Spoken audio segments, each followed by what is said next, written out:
Abram departed, as the Lord had spoken unto him, and Lot with him. And Abram was 75 years old when he departed out of Haran. Again, Hebrews 11, 8 to 10. By faith, Abraham, when he was called to go out into the place which he should after receive for an inheritance, obeyed. And he went out not knowing whither he went. If we say God is faithful, then that should result in an obedient life. Inalan, naa makita. Dili kita mayon nga faithful ang Dios, faithful ang Ginoo, pero ang atong kinabuhi layo sa Dios. Sa James chapter 2:17, very, very familiar. So also faith by itself, if it does not have works, is dead. Meaning without obedience, that is not true faith. But someone will say, you have faith and I have works. Show me your faith apart from your works, and I will show you my faith by my works. Because of God's faithfulness, then we learn to obey. Now this is just an illustration. Atong makita din no? How do we train animals? Tungod kay faithful ta mohatag og reward. Labay ta dito, dagan ang iro, kuha niya, pagbalik niya, tsuk, may reward. So, mahimong habit sa iyang kinabuhi, nga ug unsay atong gusto ipabuhat niya, na ay reward. Kabalo siya, the dog can expect something.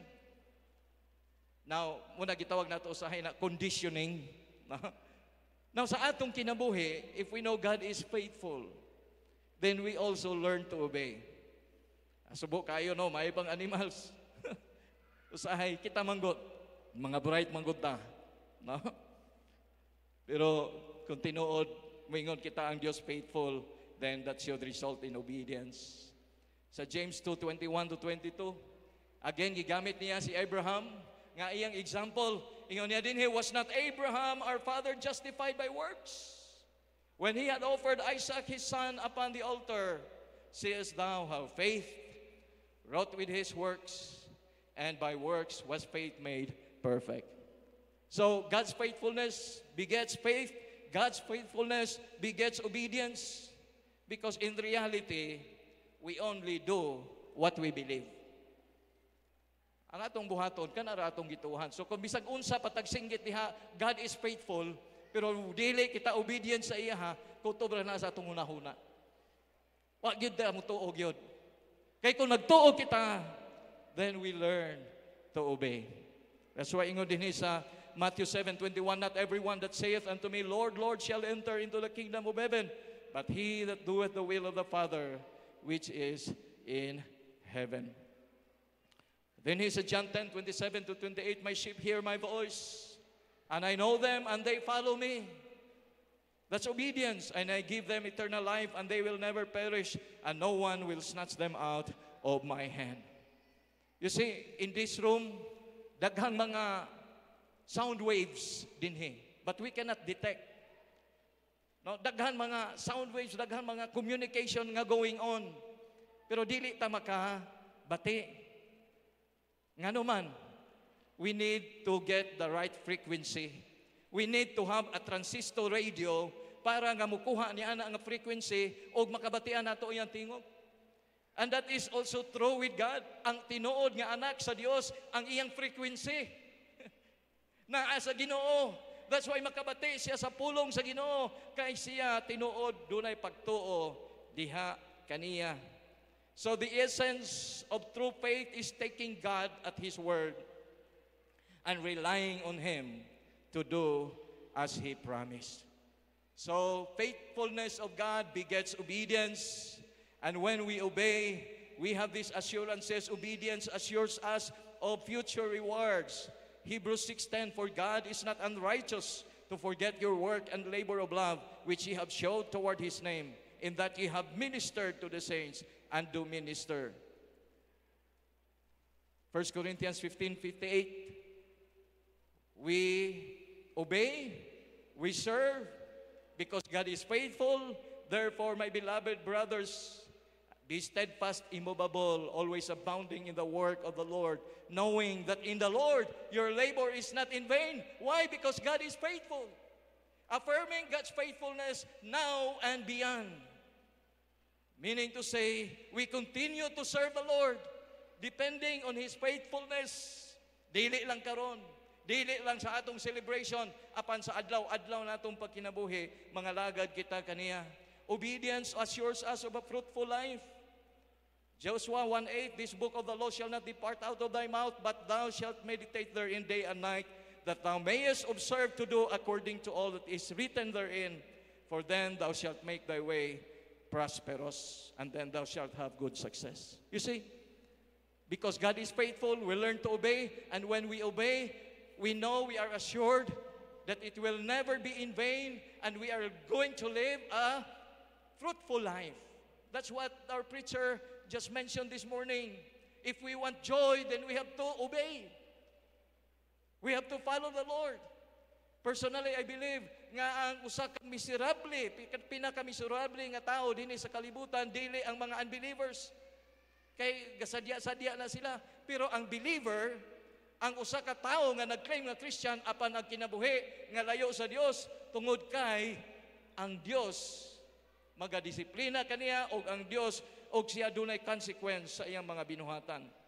So in contrast, the opposite will also be true. Disobedience brings evil consequences and discipline from God. Natay mga problema sa atong mga relationships base tungod kay disobedient kita sa Ginoo sa iyang mga sugo diha kanato. Ingon din Hebrews 12:6-9, for whom the Lord loveth, He chasteneth, and scourgeth every son whom He receiveth. If ye endure chastening, God dealeth with you as with sons. For what son is he whom the Father chasteneth not? But if ye be without chastisement, whereof all are partakers, then are ye bastards and not sons. Furthermore, we have had fathers of our flesh, which corrected us, and we gave them reverence. Shall we not much more, rather in subjection unto the Father of spirits, and live? Be not deceived, God is not mocked. For whatsoever a man soweth, that shall he also reap. For he that soweth to his flesh shall of the flesh reap corruption, but he that soweth to the Spirit shall of the Spirit reap life everlasting. Faithful bitaw ang Ginoo, pagusto ra ko sa ang kinabuhi. Bisag unsay akong binabuhaton, faithful man ang Ginoo. No. We also reap what we sow.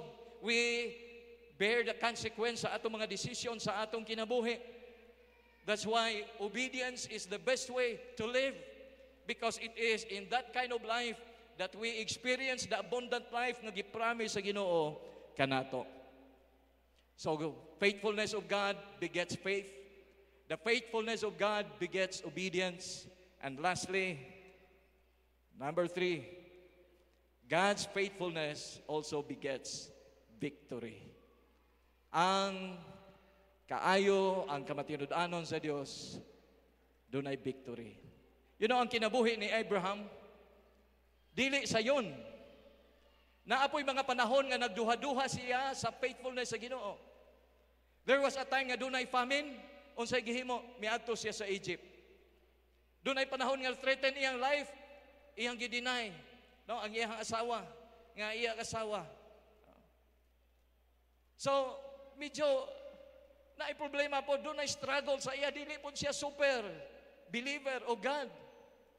O doon ay mga panahon nga pabahin sa iyang anak, wala siya anak. So, iya na lang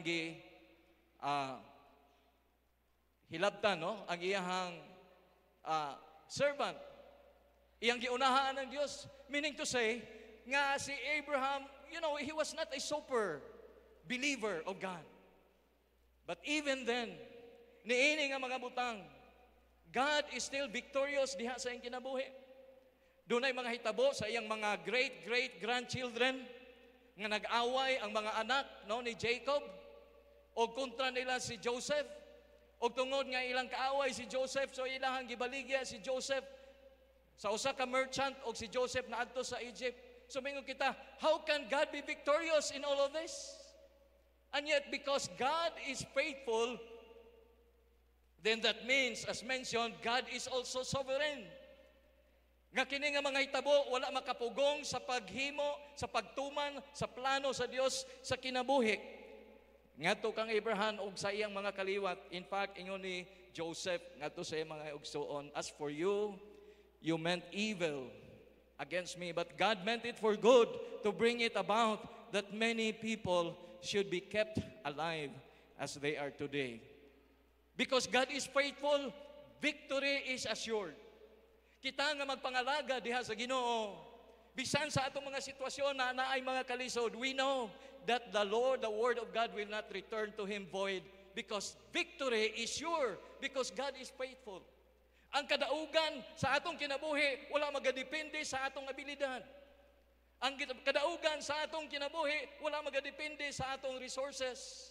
Ang kadaugan sa atong kinabuhi, nagadepende sa pagkamatinud-anon sa Dios. Mao kana ang atong palaabuton sa atong kinabuhi samtang mag-aalagad kita sa Ginoo. Why? Because God is faithful. And because God is faithful, that means He is also sovereign. God's faithfulness also means that God is sovereign. Meaning, God is in control. But it does not mean that God is meticulously micromanaging the world to the point that man in reality has no free will, of which everything that happens is already planned, or else he becomes the author of sin. Kinahanglan ibalanse nato. Sovereign ang Ginoo, tumano niya ang iyang mga saad, apan wala ka na agapasabot. Nga iyang gi-micromanage ang tibuok kalibutan, nga tanang mga hitabo diha, gumikan sa iyahang kabubuton. Otherwise, kung mao ka ng atong hunahuna, then therefore God is the author of sin. Doon ay mga tao nga mao ka ng ilang pagtuo. Busa maingon sila nga God is sovereign, that's why si Adam nag-disobey sa Dios. Ang disobedience ni Adam, plano ra gihapon sa Ginoo. Mao ka ng ilang ginatudlo. Kay sulti nila kung doon ay usa ka molekule ni ini nga kalibutan nga wala diha sa iyang lugar, then God is not sovereign. It means sa ilang hunahuna nga kanang dahon nga mahulog gikan sa kahoy kung asa siya mutugpa, kabubuton sa Ginoo kung asa mutugpa kana nga dahon. That is meticulous micromanaging the affairs of the world. Now we know nga daw mga laws dinhi sa kalibutan. So kung mao ka nang hinungdan, then therefore becomes the author of sin. Kay wala hitabo nga wala gitugo sa Dios, that is wrong. Ha? Kay dunay mga hitabo nga nahitabo nga way labot ang Dios. Atong desisyon. Now look at this in the scripture. 1 John chapter 2:16. For all that is in the world, the lust of the flesh and the lust of the eyes and the pride of life is not of the Father, but is of the world. Way labot ang Ginoo diha, ano pasangilan man Ginoo kung makasala ta. Ngano umingon minta, bisan ang child molestation kuno kabubuton gihapon na sa Ginoo, ang mga gipang rape kabubuton gihapon na sa Ginoo, ang Holocaust. You know, the world is wicked. The world is evil. That's why ingon sa pulong sa Ginoo, doon ay mga butang nga way labot ang Dios ato na nga consequence sa atong mga gibuhat. Okay? Habakkuk 1:13. Thou art of purer eyes than to behold evil and canst not look on iniquity. So ayaw na to iapil-apil ang Ginoo sa atong sala. Kana ato na desisyon kay natay mga hunahuna. James 1:13. Let no man say when he is tempted, I am tempted of God. For God cannot be tempted with evil, neither tempteth he any man. Because God is holy. There is no sin in Him. You see, usahay kung dili balance ang atong pagtuo sa sovereignty sa Ginoo, extreme, maguba ang atong paglantaw sa Dios ang iyang karakter nga mahimo na siyang tyrant. We have to remember that God is also good, even if He is powerful. Now, we mentioned that yesterday. Jeremiah 32:35, another verse that tells us that there are things in this world nga dili iya sa Dios. Dunay mga hitabo nga dili iya sa Dios. Look at this in Jeremiah 32:35. And they built the high places of Baal, which are in the valley of the son of Hinnom, to cause their sons and their daughters to pass through the fire and to Molech, which I, ingon sa Ginoo, commanded them not, neither came it into my mind. So mayon ka nga, everything that happens tungod sa Dios, ingon sa Ginoo dinhi, kini nga butang, wa gani mo abot sa akong hunahuna. That's why we have to balance. We believe in God's sovereignty. We also believe in man's responsibility. Ingon dinhi that they should do this abomination to cause Judah to sin. So when we talk about sovereignty, it looks like this. This is just an illustration. That God is a master or grandmaster, like playing chess. Bisag kinsay musukol niya, bisag kinsang opponent niya, pilde. Now, it does not mean nga napilde ang iyang opponent, tungod kay iyang gimanipulate ang ilang hunahuna nga, diha ka mo irog ha, kay aron diha pud ko. Diha ka mo irog ha, kay aron diha pud ko. Aron masiguro, no. In other words, kung mao ka ng atong hunahuna, then wala na'y freedom ang tao, wala na'y free will ang tao, nahimo na siyang robot. But, ang punto nga atong makita dinhi, that God has given us free will, freedom to make decisions, but despite all those, because God is the God of wisdom, He is the all-wise God, He will always be victorious in the end, declaring the end from the beginning, as mentioned. Why? Because God is powerful and God is sovereign. That is how we look at this. So, bantayan nato mga igsoon nga dili kita mag-extreme sa atong mga unahuna nga kay base ba may kita God is sovereign. So, basulo na to ang Dios. Ginoo, wa man gud ko nimo usba. Maura ni kung kinabuhi kay wala man ko nimo usba. Kinsa man sa lai mo na ayaw iapil-apil ang Dios. Kay imo nang desisyon. But even then, God is faithful. That's why, ingon din Romans 8:28, and we know that all those who love God, all things work together for good for those who are called according to His purpose. Because God is faithful, we are assured of victory. Romans 8:18-19, for I reckon that the sufferings of this present time are not worthy to be compared with the glory which shall be revealed in us. For the earnest expectation of the creature waiteth for the manifestation of the sons of God.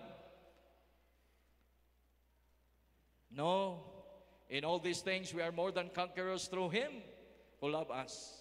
For I am sure that neither death nor life, nor angels, nor rulers, nor things present, nor things to come, nor powers, nor height, nor depth, nor anything else in all creation will be able to separate us from the love of God in Christ Jesus our Lord. Why? Because God is faithful. So mga igsoon, dako nga hagit kanato sa atong kinabuhi kung moingon kita nga faithful ang Dios. That means nga magsalig kita kaniya. That means nga mag-obey kita kaniya. And that means nga magpabilin ang atong pagtuo, paglaom diha kaniya bisan sa mga hitabo sa kalibutan, because we know God's will, God's sovereignty will prevail. So in conclusion, human ako, gutom na. Pamalandungan nato ang atong gitun-an ini nga kabuntagon. God's faithfulness begets faith. God's faithfulness begets obedience. God's faithfulness begets victory. So asa ka ana? Wa gyud pildi ko na ka sa Ginoo. Pabilin ta diha sa Ginoo. Mga lagad kita padayon diha sa Ginoo. Mga batanon ayaw kahadlok, ihatag inyong kinabuhi diha sa Ginoo. So therefore, we must learn to trust God because He is faithful. We must learn to obey God because He is faithful. We must learn to hope for the best, affirming God's faithfulness now and beyond. The best is yet to come. Why? Because God is faithful.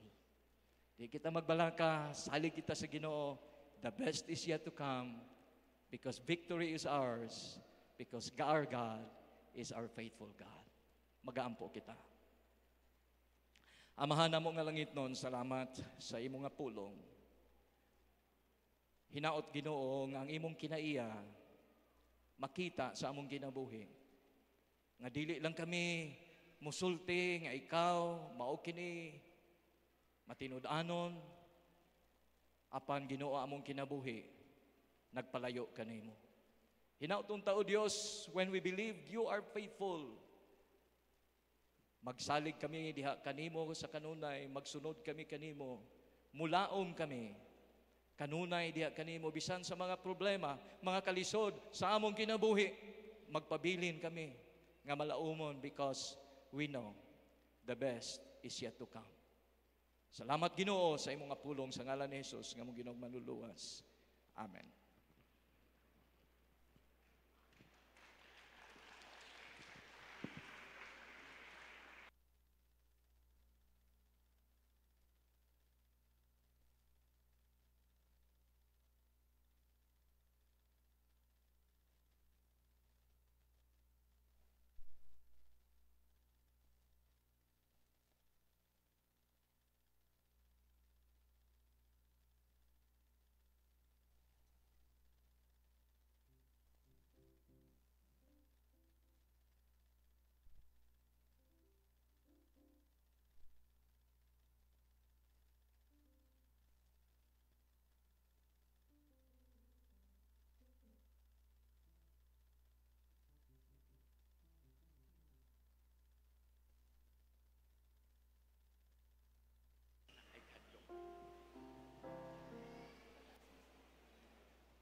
Amen. Rejoice in the Lord.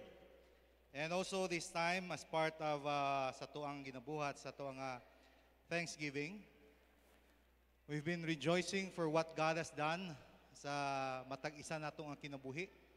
And karon sa to ang everybody's birthday. So, kani siya ang atong opportunity nga nagapasalamat kita sa Ginoo as we celebrate sa atong Thanksgiving. Kita sa daga-celebrate po sa kaayo sa pagpanalangin sa Ginoo sa matag-isa natong kinabuhi. So, sa ato ang pagbuhat karon ay mga boxes duol diha ibutang sa tuwa para dili na kayo kung ansay duol sa inyong box dito na lang mo, no? And we will be posting ang mga bulan nga asa ka mo na tao. And while na music, Brother Kenneth, can you play us some music? Si Brother Kenneth nag-play og piano, ato ang ibaga plaster sa dahil ato ang mga everybody's birthday nga mga box along sa inyong mga aisles na ay mga everybody's birthday. Okay? So, magasugod kita sa bulan sa January. Okay? Kung ang mga tao sa bulan nga January, magaduol ka mo dito sa asa ka mo duol and just i-drop lang ninyo ang inyong mga envelopes. Of course, sa inyong pagpasalamat sa Ginoo.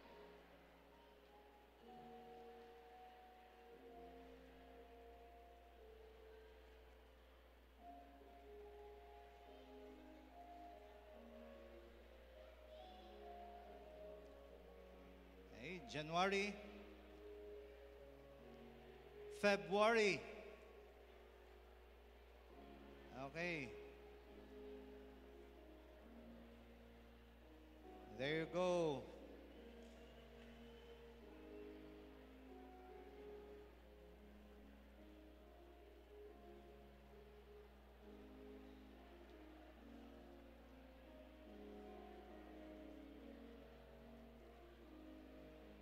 March. Okay, March.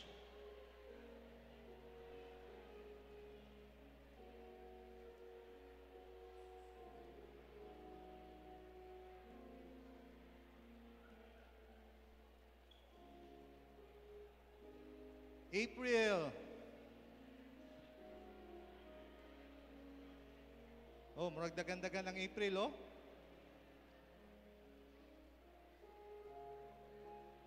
April.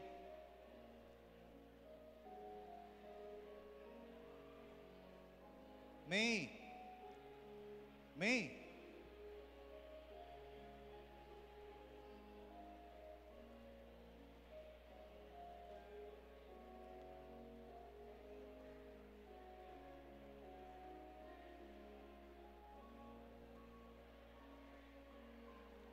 June.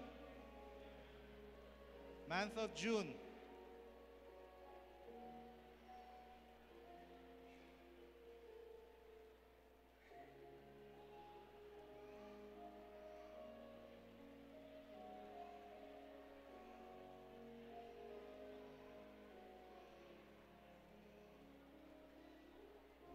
Okay, July.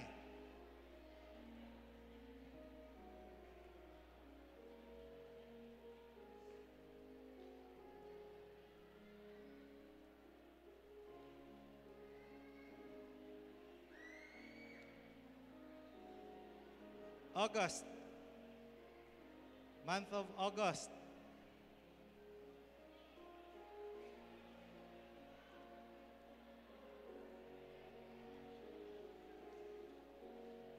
August, September.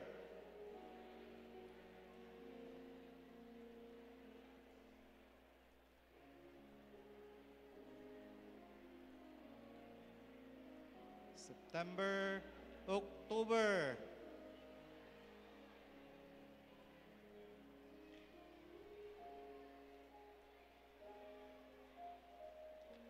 October, and then November.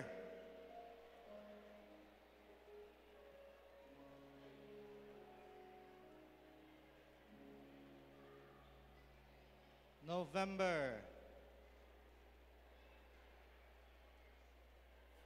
Okay, mo na to. Ano pa'y December? Okay, ang December. Daghan sila, oh. Daghan ang December.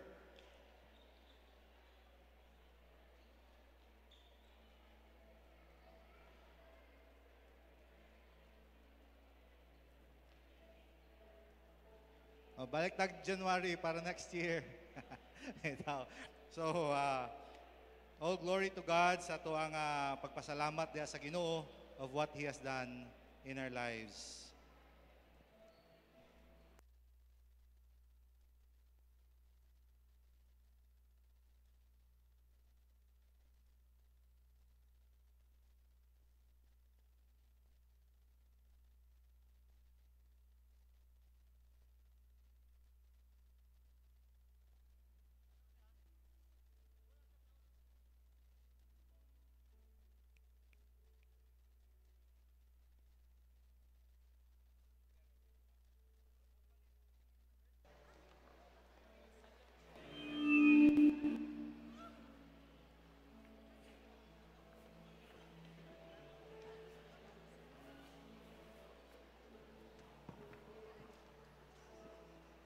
Stand straight.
Halo, palihog tindog ang tanan.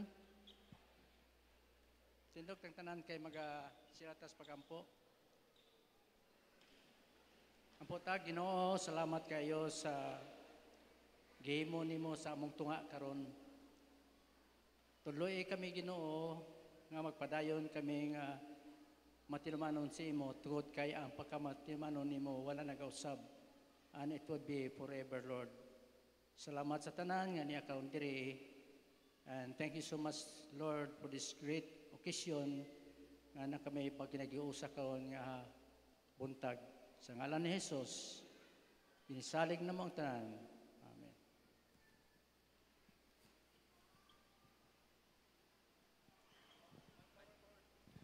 Good morning, lingkod, palihog.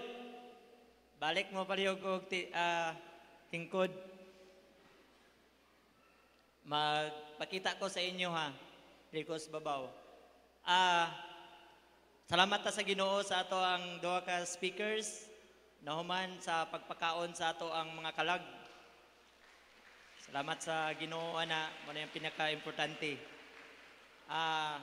Duha man to sila ka speaker, ako ang ikatulong nga speaker. Ako ang ikatulong nga speaker, pagpakaon, pagpahibalo, bahin sa atong pamaagi sa atong pagkaon, sa atong mga tiyan. Pamaagi sa pagdistribute sa ato ang mga pagkaon. Mamalihog ko especially kadtong naa sa likod nga part, nga naay mga bata. Mauri gud ang among hangyo sa inyo ha. Kung pwede, ang bata ayaw sa ipalakaw-lakaw kay mag-distribute mig mga pagkaon, diha lang mo sa inyong mga lingkuranan. So akong usabon, diha lang mo sa inyong mga lingkuranan, atong mga pagkaon, giputos na, naay pack lunch, naay soft drinks, naay lechon. So dili na mo mabalakan, agid siya lechon. So, karon, tawag ani, before ko maglakaw, mag-pray pa man pod si Pastor Aaron. Maulagid akong hangyo sa inyo ha, kay kini siya among gimitingan, kapila na gyud balik-balik ni siya nga meeting. Naay siya ginatawag nga Station 1, Station 2, Station 3, 4, hangtod sa 8 station. Stipot lang gyud palihog sa inyong mga bangko. Kung pwede, ang mga bata ayaw sa ipalakaw-lakaw, hangtod nga dili ta mahuman og distribute kay para dili madoble-doble og dili ta makulangan sa atong mga pagkaon. Kay giihap naman ni sa daan. Sobra gid ang atong pagkaon actually. Ingon pa si Brother Glenn nga Ayala, sila man gyud ang nagpasalamat dayta sa ilaha, sa ilaha ni sa Mount Moriah. Ana gid siya na nadumduman gid nako nga makakaon gyud tanan. So lingkod lang, right after ko magstorya, si Pastor Aaron mag-pray para sa food, and then that's the time, signal na siya nga paghuman is ready na ang food for distribution. Lingkod lang yun palihog, mga kabataang barangay. Please, maura yun, maura magiging na akong issue. Mga bata, please, lingkod, balik-balik. O daghang salamat, o mayong udto sa tanan. Sige, may I request everyone to please stand as we pray for our food. Let's pray. Our Heavenly Father, we come before your holy presence, praising and thanking you, O God, for feeding our spirits with your word. Thank you for our speakers, and karon Ginoo, as we have our lunch, may you bless this food, may you bless the hands that you have used sa pag-prepare ni, and every person's involved, O God, sa pag-provide sa kanila Ginoo nga pagkaon. May you bless our fellowship, and may you bless our remaining time. We thank you, Father, in Jesus' name. Amen. You may now be seated. Thank you.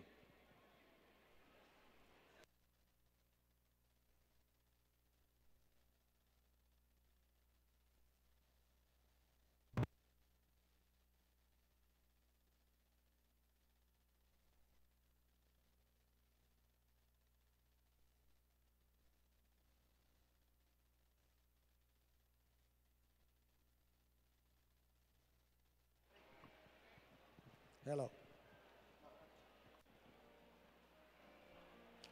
Dugang announcement, no?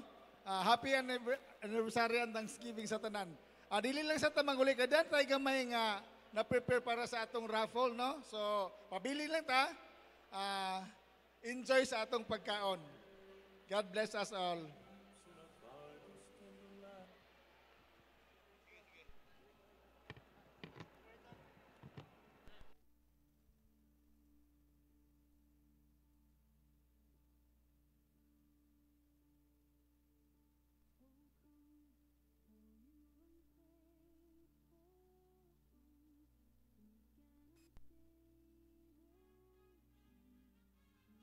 A legacy of faith, celebrating 95 years of Bethel Baptist Church. 95 years. Affirming God's faithfulness now and beyond. It's a lifetime for most, a blip in history for others. But for Bethel Baptist Church, it's affirming God's faithfulness now and beyond. 95 years of lives transformed, of hope ignited, of God's love echoing through the mountains of Bukidnon. It's a legacy built on faith, sacrifice, and the unwavering belief in the power of the gospel. This is the story of Bethel Baptist Church, a beacon of hope that began with a single seed of faith planted in the heart of a young man named Henry DeVries. A young man's yes. The year was 1929. The world was on the brink of change, but in the halls of Moody Bible Institute, a young Henry DeVries felt a different kind of stirring. He was a student, eager to learn and serve, his heart ablaze with the love of Christ. Then, the call came, clear and undeniable. It beckoned him to a land far away, to the Philippines, to the unexplored terrains of Bukidnon. For Henry, it wasn't a choice. It was a surrender. He knew the cost, the sacrifices, the unknowns that awaited. He sold everything he owned, packing his life and his faith into a few meager bags. With a heart full of anticipation and a spirit empowered by the Holy Spirit, Henry embarked on a journey that would forever change his life and the lives of countless others. Setting sail into the unknown. The journey was arduous. Weeks at sea, the vast ocean mirroring the unknown that lay ahead. By his side was his wife, their children David, Jean, and Buddy, their own faith a shining example of courage and love. Together, they faced the storms, both literal and metaphorical, their eyes fixed on the destination and their hearts bound by a shared calling. Landing in Mindanao was only the first step. The real challenge began as they ventured into the heart of Bukidnon. This was a world away from everything familiar, unfamiliar languages, different customs, and the ever-present dangers of the unknown. Yet, amidst the uncertainty, their faith remained unwavering, fueled by the knowledge that they were God's instruments, His ambassadors of hope. Henry, his wife and children immersed themselves in the community. They learned the language, embraced the culture, and with hearts full of compassion, they shared the gospel. They held gatherings in homes, under the shade of trees, their message simple yet profound. God loves you, and He offers salvation through His Son, Jesus Christ. Their dedication and love did not go unnoticed. Slowly, hearts began to open. People, touched by their sincerity and the power of the gospel message, began to believe. And so, in the heart of Bukidnon, Bethel Baptist Church was born. It wasn't a grand building with stained glass windows and towering spires. It was a humble gathering, a testament to the truth that where 2 or 3 are gathered in His name, there He is in their midst. The first converts were like streams of fresh water in a parched land. Their stories were testaments to the transformative power of faith. There was, the Kudals and Asuncians were among the first few people who attended and who got converted through the ministry of Reverend DeVries. He had resisted the gospel initially, but Henry's patience and love finally broke through. Mr. Eusebio Asuncion was a turning point, testified that he and his son Leandro were among the first 7 converts here in Malaybalay.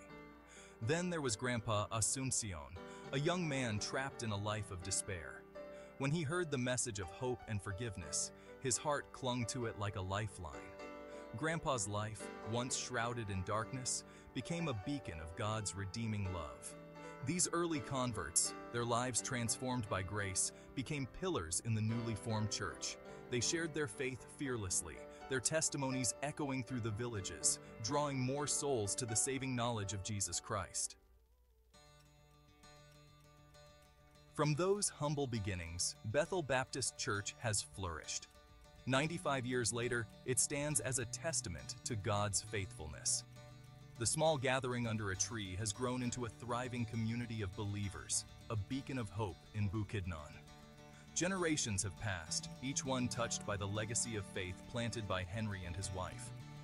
The church stands as a living testament to the power of a surrendered life, a testament to the truth that God can do immeasurably more than all we ask or imagine. As we celebrate 95 years of Bethel Baptist Church, let us remember the sacrifices, the unwavering faith, and the relentless love that laid the foundation for this incredible journey. And may this legacy continue to inspire generations to come, a beacon of hope reminding us that God's faithfulness endures forever.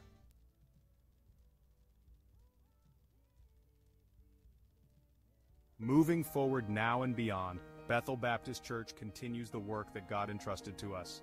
The unwavering faith and community spirit, from the joyous laughter of our children's ministry to the deep connections formed in our young couples Bible studies, Bethel Baptist Church is a sanctuary for all ages. Our junior worship services and Sunday schools ignite children's hearts with the love of Christ. The Awana clubs and youth ministry provide a vibrant space for our young ones to grow in faith and friendship. For the young adults and couples, our weekly Bible studies offer a refuge of support and spiritual growth. Our laymen's and women's missionary societies are pillars of strength, extending God's love through hospital visitations and community outreach. Join us in our ongoing journey of faith, whether it's through volunteering in our multimedia department or participating in our compassion ministry. Be part of our future as we develop our Shiloh camp and rehabilitate our church cemetery. Thank you for being part of our 95 years of blessings. Here's to many more years of faith, love, and community at Bethel Baptist Church.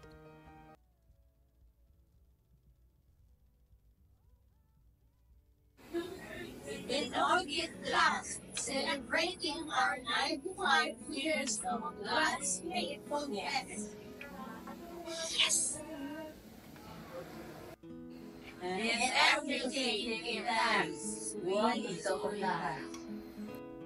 He is thanking God for His faithfulness to Mr. Johnny McGovern. He is responsible for the baptismal class.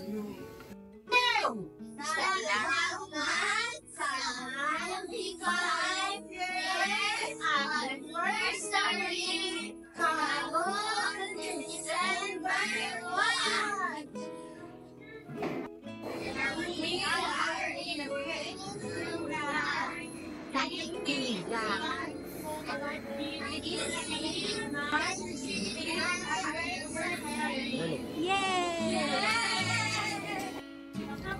This is absolutely clever and musician today.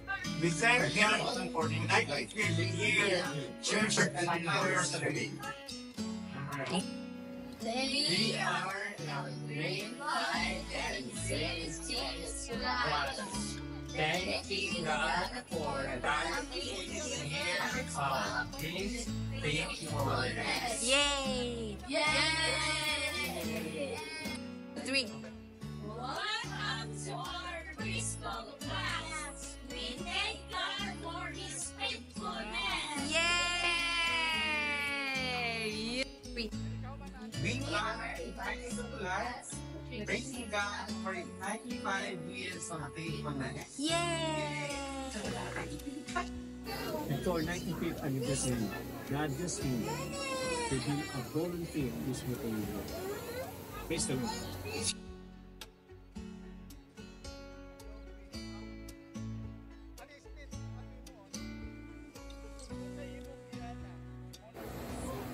Our Siwan Class is ready now.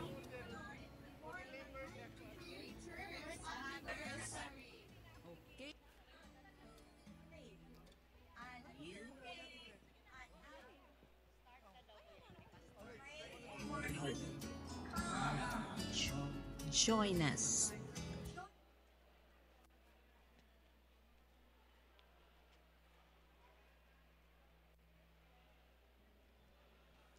Mayong hapon sa tanan. Magsugod ta sa atong raffle, no? So, ang number nga matawag, tanawa dito kung unsay imong kwan, kung unsay gihawiran sa among model, mao na ang imong premyo. So, paminawa ang inyong number, basin ma-miss ninyo, kay basin ka mo makaangkon sa house and lot, no? So, magsugod ta.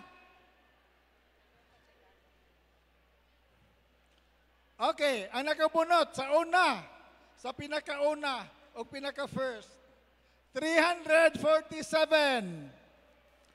347, dalha ang imong number dito sa among model. Mo deliver sa inyong gift, no? 347. So, okay? Pataas ang kamot ha, pataas. Di ta magdugay, di ta maglangan. Okay, ang sunod. Sunod.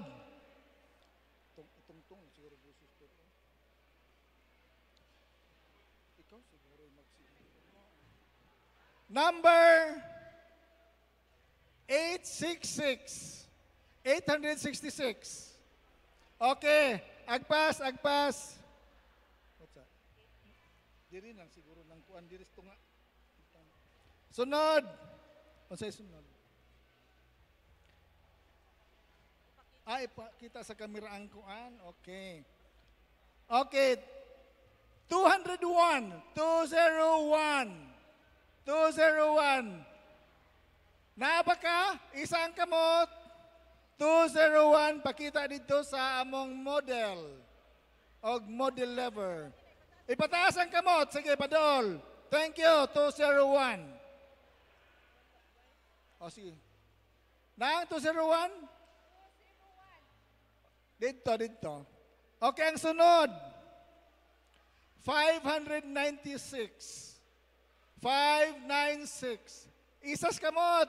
Ang kamot na to, isa. Okay, 596, palihog. Sunod. Number 902.